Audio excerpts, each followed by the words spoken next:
Tiffany avait l'habitude de voir le vieux M. Johnson et son petit-fils, Harry, près de la plage tous les jours, mais un jour, elle a remarqué qu'il n'était plus là. Cela a duré plusieurs jours et elle s'est demandé pourquoi il ne venait plus sur le rivage. Elle décide alors de leur rendre visite et découvre quelque chose de choquant. Tiffany Massey était célibataire, réservée, ambitieuse et maladroitement honnête. Elle vivait seule dans une maison que ses parents lui avaient laissée, et elle ne manquait jamais rien de son emploi du temps quotidien, qui comprenait des joggins le soir sur la plage près de sa maison dans le Maine, où elle n'avait déménagé que l'année dernière. Elle n'aimait pas cet endroit, mais elle appréciait la plage et le fait d'y faire son jogging le soir. Et si est-il au cours d'une de ces soirées qu'elle a remarqué M. Johnson et son petit-fils, Harry. Elle n'oubliera jamais leur première rencontre. Monsieur Johnson et Harry avaient un chien qui s'appelait Max, et Max méprisait Tiffany. Un jour, il a failli la mordre si le petit Harry n'avait pas été là. « Stop, maintenant, ou tu n'auras pas de nourriture ce soir », cria-t-il de loin au chien, et Tiffany ne comprenait pas comment le petit enfant avait réussi à arrêter l'animal. Puis elle réalisa qu'il s'agissait de son chien de compagnie. « Max n'a pas fait exprès », dit Harry en courant vers elle. « Si est-il juste qu'il n'aime pas les étrangers. Vous ne devriez pas vous approcher de lui. Je vais y aller maintenant. Grand-père m'attend. Eh bien, petit. » Avant que Tiffany ne puisse dire quoi que ce soit, le garçon et le chien ont couru vers M. Johnson. Des excuses auraient été les bienvenues, a-t-elle marmonné et elle s'est éloignée en trottinant. Quelques jours plus tard, elle faisait à nouveau son jogging le long de la plage quand Max s'est mis à la suivre. Il se remit à aboyer et elle dut modifier son itinéraire pour lui échapper.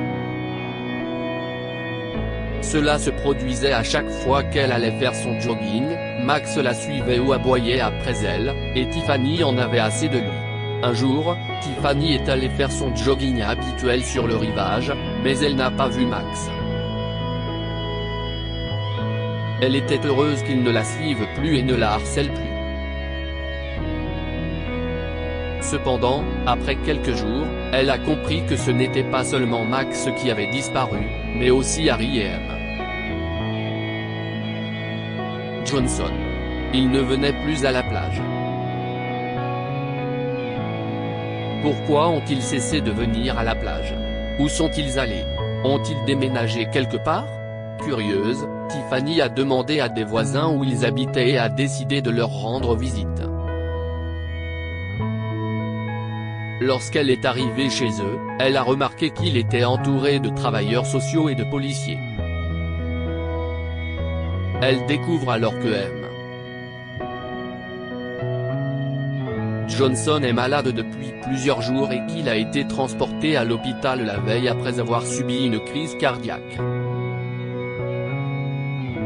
Il s'est avéré que M. Johnson ne pouvait pas s'occuper de son petit-fils et que les parents d'Harry étaient décédés depuis longtemps, de sorte que les services sociaux devaient le placer dans un orphelinat. Elle s'est rendue compte que si cela se produisait, Max serait très certainement transféré dans un refuge pour animaux, et bien qu'elle ne l'aimait pas particulièrement, elle se sentait mal pour Harry et M. Johnson, qui seraient séparés de leur chien de compagnie. De plus, elle était orpheline et elle savait que grandir dans un orphelinat n'était pas idéal. Elle a remarqué qu'Harry était assis sur les marches de sa maison, les yeux remplis de tristesse et d'angoisse. Elle s'inquiétait aussi pour lui. Tiffany n'arrivait pas à dormir cette nuit-là. Chaque fois qu'elle fermait les yeux, elle pensait à Harry et à M. Johnson. Sachant qu'elle devait faire quelque chose, elle demanda au voisin de M. Johnson où il avait été emmené.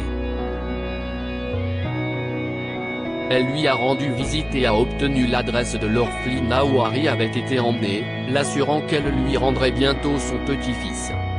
« Merci », murmura M. Johnson, les yeux pleins de larmes. « Harry est mon seul enfant et il compte beaucoup pour moi. Mais pourquoi vous nous aidez? Je suis orpheline, M. Johnson. J'ai eu pitié d'Harry, et je ne veux pas qu'il grandisse dans un orphelinat, car je sais à quel point ci est horrible. Je le ramènerai à n'importe quel prix. » Tiffany a approché le directeur de l'orphelinat et lui a fait part de son désir d'amener le garçon avec elle, mais ils ont refusé. Faire sortir Harry de l'orphelinat a été un véritable défi pour elle. Elle a dû contacter les membres des services sociaux qui avaient placé l'enfant à l'orphelinat, et elle n'a pu emmener Harry avec elle qu'après des jours d'archivage de documents et de vérification d'identité.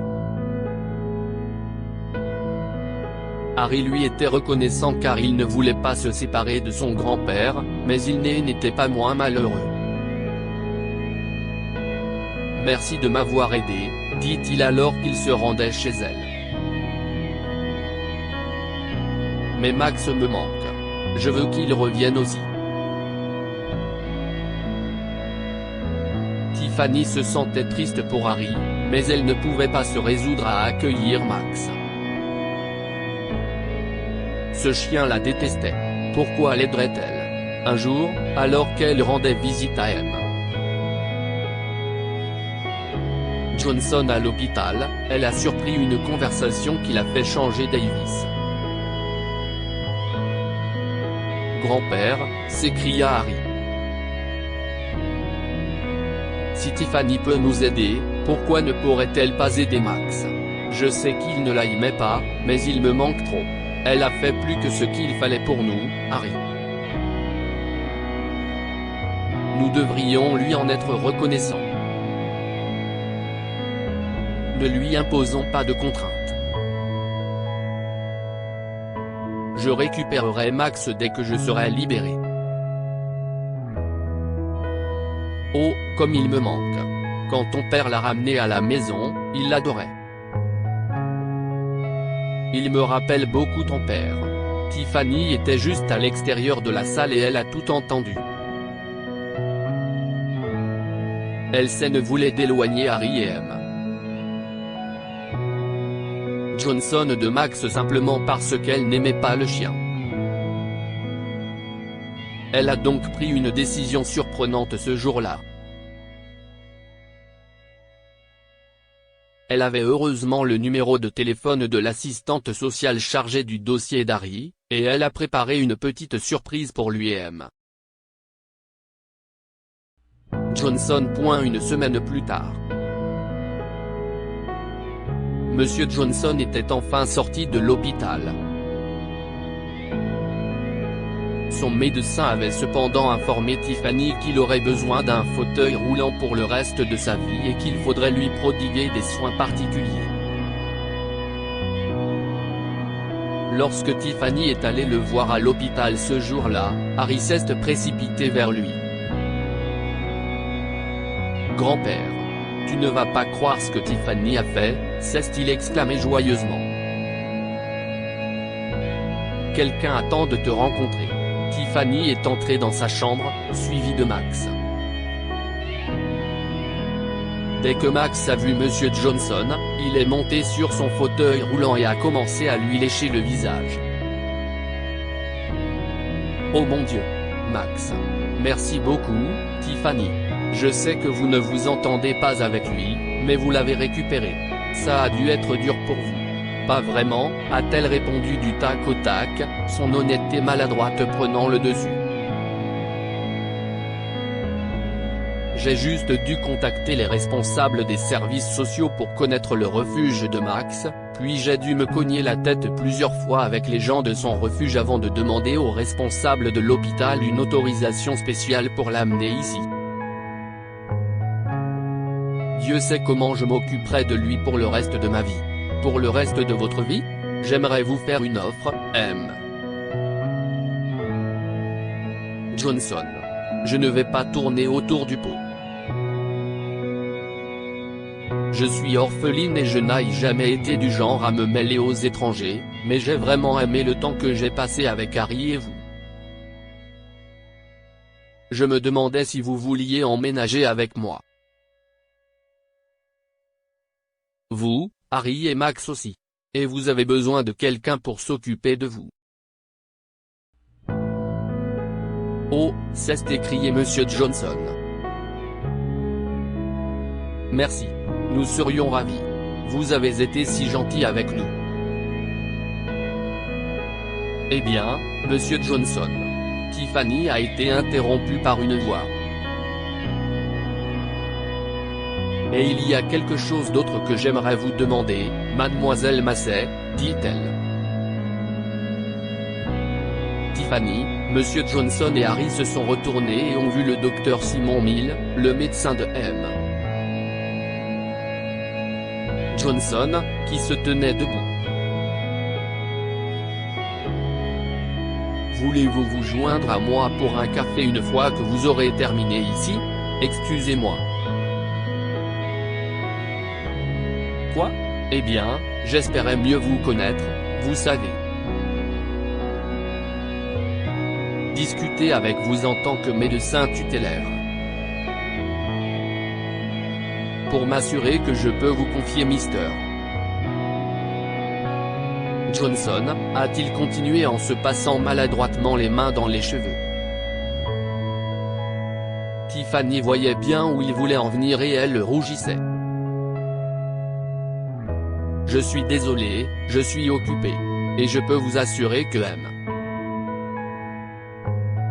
Johnson sera en sécurité avec moi. Et le week-end,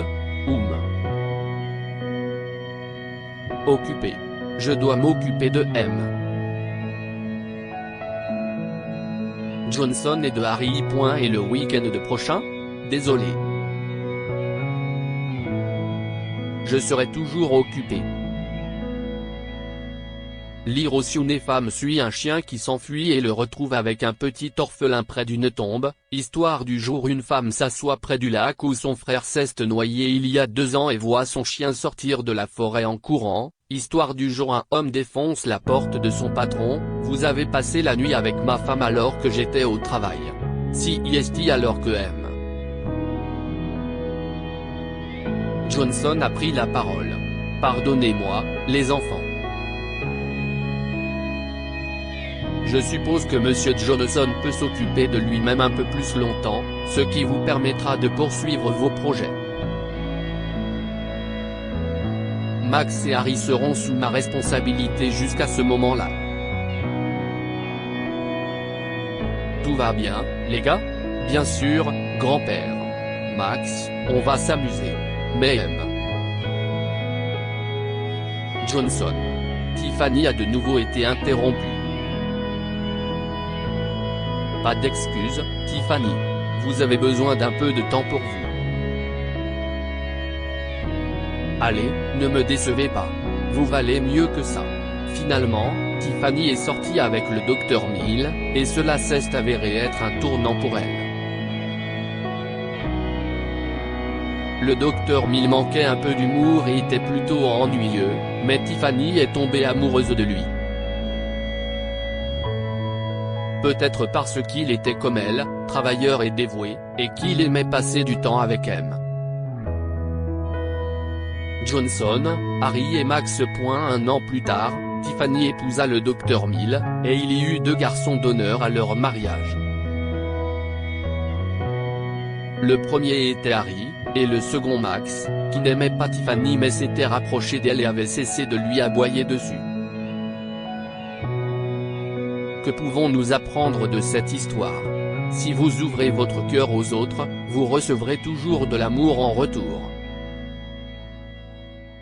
Tiffany, qui était toujours réservée, a ouvert son cœur pour aider un grand-père et son petit-fils, et ils sont devenus une famille. Le fait d'être entouré de personnes qui se soucient de vous donne un sens à votre vie. Tiffany était complètement seule après la mort de ses parents, se concentrant uniquement sur son travail. Mais après avoir rencontré M. Johnson et Harry, sa vie s'est améliorée. Partagez cette histoire avec vos amis. Elle pourrait égayer leur journée et les inspirer. Lire aussi, une femme âgée qui attend chaque jour au bord de la mer pendant 11 ans aperçoit un jour un navire et dit, il est de retour pour lire d'autres histoires. Abonnez-vous à Amo Mama sur Google News. Partagez.